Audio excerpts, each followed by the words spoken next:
I'm here with Wendell Waldron from MADD Canada here in Saskatchewan. And Wendell, some big changes announced last week by the federal government to impaired driving, drug impaired, alcohol impaired driving. Just what was your reaction to that when you heard it?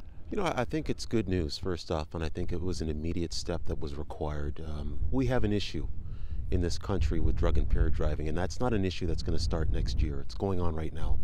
So it was imperative that they updated the drug impaired driving laws, and more importantly, they updated the impaired alcohol driving laws as well. So I'm very impressed with what they've done.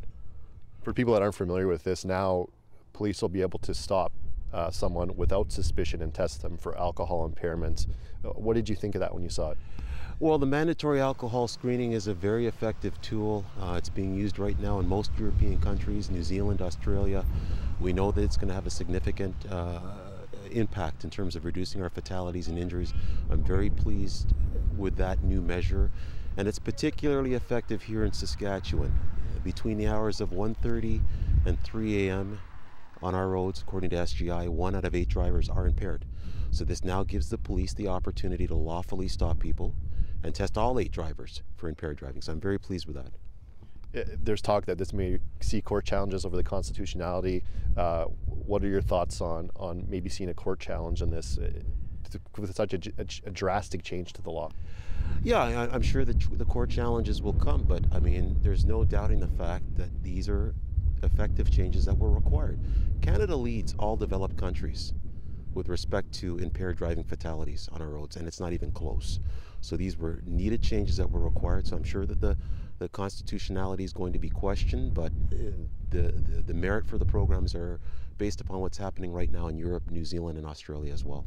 For people that don't know, this is working in those countries that you mentioned, right, that it is dropping the rate. So it's seen as something that is a model maybe that Canada needs to follow.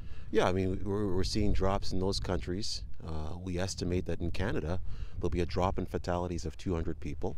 And we're also going to see a drop in injuries, which is going to be far more significant. We're talking about 12,000 people. So these are tools that are required for the police to effectively do their jobs.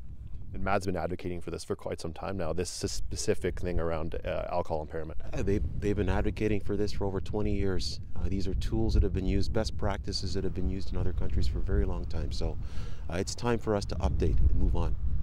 And the trade-off between someone's charter rights and maybe preventing injuries or deaths, as you say, from MADD's perspective, that's a no-brainer. It's completely necessary. And when you consider the fact, look at how we've struggled with impaired driving in this province.